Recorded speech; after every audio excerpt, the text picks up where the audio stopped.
আমাদের সবচেয়ে হুজুরদের সবচেয়ে পছন্দের গুনাহ হলো মন্দ ধারণা করা, অন্যের ব্যাপারে খারাপ ধারণা করা।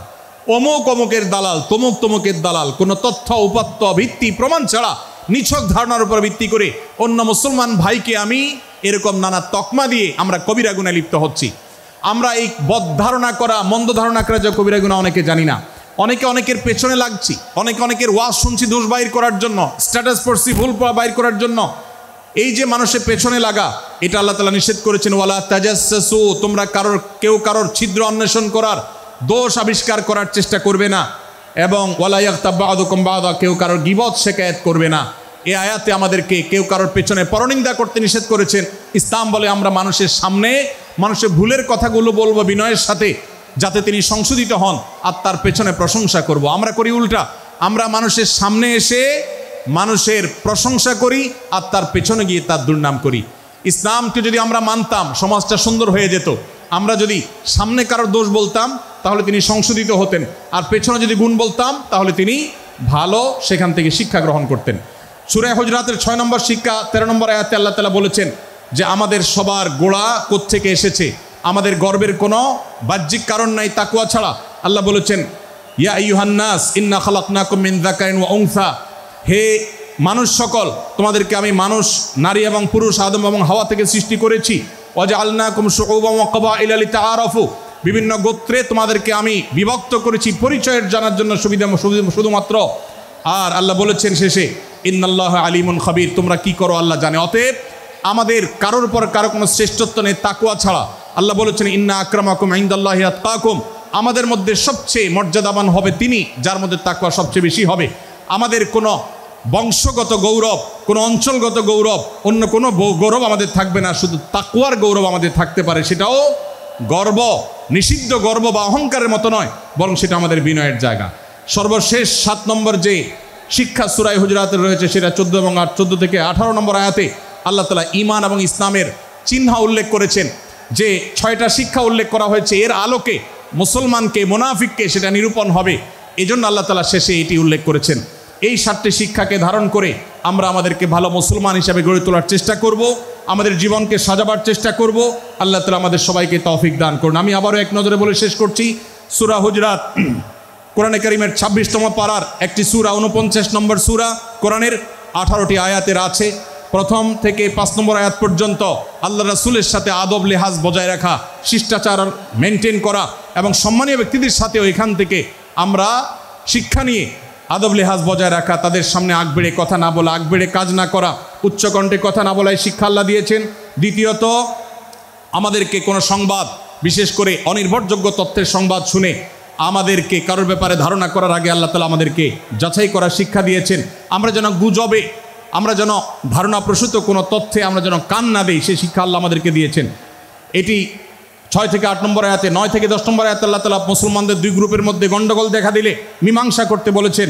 এবং 4 নম্বর শিক্ষা 11 নম্বর আয়াতে বিদ্রুপ করতে নিষেধ করেছেন আল্লাহ তাআলা, কারণ নাম ধরে ব্যঙ্গ করাকে হারাম করা হয়েছে।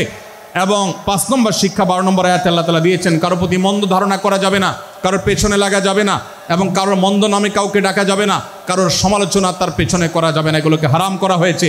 6 নম্বর শিক্ষা 13 নম্বর আয়াতে আল্লাহ বলেছেন, আমাদের সবার মধ্যে কারোর কোনো শ্রেষ্ঠত্ব নাই তাকওয়া ছাড়া। যার তাকওয়া যত বেশি, আল্লাহ ভীতি যত বেশি, তিনি আল্লাহর কাছে তত শ্রেষ্ঠ এবং সেরা।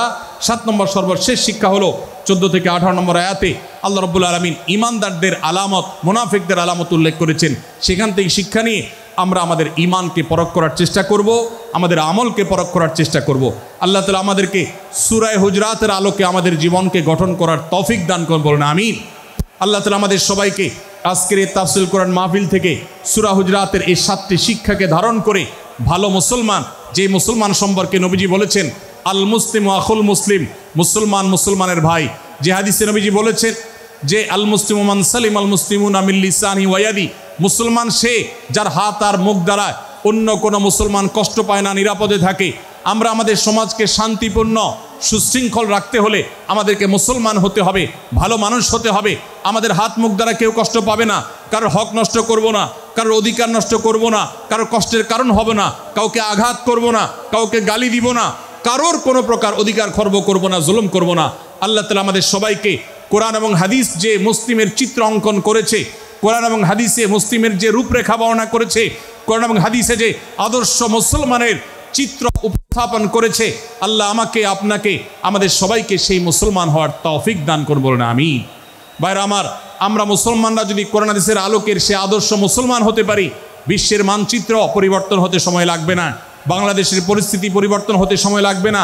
তবে সব কিছুর আগে আমাদেরকে বদলাতে হবে, আমাদেরকে মুসলমান হতে হবে, কোরআন এবং হাদিসের বাস্তব অনুসারী হতে হবে। প্রকৃত কোরআন হাদিসের অনুসারী হতে পারলেই ইনশাআল্লাহ ইসলামের জয় হবে, কোরআন হাদিসের বিজয় হবে, মুসলমানদের বিজয় হবে, মুসলমানদের দুর্দিনের পরিবর্তন আসবে। আমরা বিশ্ববাসীকে দেখাতে পারবো আমরা সবচেয়ে আদর্শবাদী, আমরা বিশ্বের মানবতার সবচেয়ে বড় আমরা অনুসারী এবং মানবতাকে সবচেয়ে বেশি প্রতিষ্ঠাকারী। আল্লাহ তাআলা আমাদের সবাইকে বিশ্ব মানবতাকে, আমাদের ইসলামের সৌন্দর্যকে আমাদের ব্যক্তি জীবনে চর্চা করার মধ্য দিয়ে, পরিবার এবং সমাজের চর্চা করার মধ্য দিয়ে ইসলামের সৌন্দর্যকে আল্লাহ তাআলা তুলে ধরার তৌফিক দান করুন। জাযাকুমুল্লাহু খায়রা ওয়া আখিরু দাওয়ানা আলহামদুলিল্লাহি রাব্বিল আলামিন। ওয়াসসালামু আলাইকুম ওয়া রাহমাতুল্লাহি। ভাইরা আমার, কিছুটা বিশৃঙ্খলা দেখা যাচ্ছে, আমরা আপনাদেরকে বিনীতভাবে অনুরোধ করতে চাই, অনুগ্রহ করে সবাই বসে পড়ুন। যারা দাঁড়িয়ে আছেন তারা একটু বসে পড়ুন, সবাই যার যার দায়িত্বে বসে যান। আপনি আরেকজনের চিন্তা না করে আপনি একটু বসে যান। ভলান্টিয়ার ভাইরা, প্যান্ডেলের ভেতরে পেছনে কি হচ্ছে আপনারা একটু দেখুন। ডান পাশে যে সমস্ত ভাইরা আছেন, ভাইরা আপনারা আমার কথা শুনুন। ডান পাশে, আমার প্যান্ডেলের ডান পাশে যারা আছেন, আপনাদেরকে আমরা অনুরোধ করছি, ওয়াজ মাহফিলের মঞ্চে, তাফসীর কোরআন মাহফিলের প্যান্ডেলে এসে আমরা যদি বিবাদ বিতণ্ডায় লিপ্ত হই, আমরা সে বিষয়ে আলোচনা করছি, আল্লাহর ওয়াস্তে আমরা বিবাদ বিতণ্ডা বন্ধ করি। আপনারা একটু শান্ত হন, আল্লাহর জন্য একটু সবর করেন। ভাইরা আমার, এদিকে যে কিছুটা বিশৃঙ্খলা দেখা যাচ্ছে, আপনাদেরকে আমরা অনুরোধ করছি আপনারা একটু বিশৃঙ্খলা বন্ধ করুন। ভাইরা, এখানে যারা দাঁড়িয়ে আছেন সবাই বসে যান, সবাই বসে যান, সবাই বসে যান। যশোরের মানুষের দুর্নাম হোক, আপনারা কি চান? আপনারা কি চান যশোরের মানুষের দুর্নাম হোক? তাহলে আশপাশে ভাইরা ওনাদেরকে সবাইকে বসাই দেন, বসাই দেন, কাউকে দাঁড়ায় থাকতে দিবেন না। ভাই সবাই বসেন, সবাই বসে যান। এখানে যারা দাঁড়িয়ে আছেন সবাই বসেন, অনুগ্রহ করে সবাই ধৈর্য ধারণ করেন এবং বসেন। আজকের এই মাহফিল সুন্দরভাবে শেষ হোক। আপনারা কি চান কি চান না? ভাই আপনারা কি চান কি চান না? যদি আপনারা চান, অনুগ্রহ করে আমার ডান পাশে যারা বিশৃঙ্খলা করছেন তারা বসে যান। আপনাদেরকে আমরা অনুরোধ করছি এখান থেকে বসে যান। আপনারা কি ডক্টর মিজানুর রহমান আজহারী সাহেবের আলোচনা শুনতে চান কি চান না? যদি চান তাহলে মেহেরবানি করে আওয়াজ বন্ধ করে পরিবেশ শান্ত করে। এখানে অল্প কিছু মানুষের মধ্যে বিশৃঙ্খলা দেখা যাচ্ছে। কোনো কারণে এত বড় মাহফিল, এত মানুষের, লাখো লাখো মানুষের সমাগম, এখানে কোনো কারণে ঝামেলা হতেই পারে, কিন্তু আমরা অনুগ্রহ করে ধৈর্য ধারণ করি। ধৈর্য কোথায়? সবাই বসে যাই, সবাই বসে যান, আওয়াজ বন্ধ করে। ভলান্টিয়ার ভাইয়েরা এদিকে বিনয়ের সাথে মানুষদেরকে বসানোর জন্য চেষ্টা করেন। আশেপাশের যারা আছেন বসে, তারা দাঁড়ানো ভাইদেরকে হাতে পায়ে ধরে বসান, সবাই সবাইকে টান দিয়ে বসান। ভাই এ পাশে যারা বিশৃঙ্খলা আচরণ করছেন তারা আপনারা একটু বসেন। আপনারা যদি বিশৃঙ্খলা আচরণ না থামান তাহলে সেক্ষেত্রে মাহফিল সুন্দরভাবে শেষ করা যাবে না। আমার আলোচনার শেষের দিকে আমরা আলোচনা শেষ করে এশার নামাজ পড়ব, তারপরে আমাদের শেষ অধিবেশন হবে ইনশাআল্লাহ। তারপরে এশার শেষে নামাজ। ওকে ওকে, আপনার মাঝে আপনার শেষের পরে ওই যে মামা 15 মিনিট ওনার ব্যাপারে ধারণা দিন অথবা আমার ব্যাপারে। তারপরে ভাই মেহেরবানি করে আপনারা শান্ত হন। আমাদের আলোচনার পর আজকের আমাদের প্রধান আকর্ষণ এবং প্রধান বক্তা ডক্টর মিজানুর রহমান আজহারী হাফিজাহুল্লাহ, তিনি আসবেন, তিনি আলোচনা করবেন। তারপরে আমরা মাঠে ইনশাআল্লাহ সবাই জামাতের সাথে এশার সালাত আদায় করব। আমি কয়েক মিনিটের মধ্যে আলোচনা শেষ করব, আপনারা মেহেরবানি করে শান্ত হন। জাযাকুমুল্লাহ খায়র। ভাইরা আমার, আমি সূরা হুজরাতের 12 নম্বর আয়াতে আল্লাহ রাব্বুল আলামিন আমাদেরকে সূরা হুজরাতের 5ম শিক্ষা দিয়েছেন। মুসলমানদের জন্য যা গুরুত্বপূর্ণ তা হলো আমরা কারোর প্রতি মন্দ ধারণা করব না। এক্ষেত্রে ডক্টর আব্দুল্লাহ জাহাঙ্গীর রহমাহুল্লাহর একটা উক্তি আমার মনে পড়ে। তিনি বলেছেন যে আজ আমাদের যারা ধর্মচর্চা করি, আমরা যারা নিজেদেরকে প্র্যাকটিসিং মুসলমান মনে করি,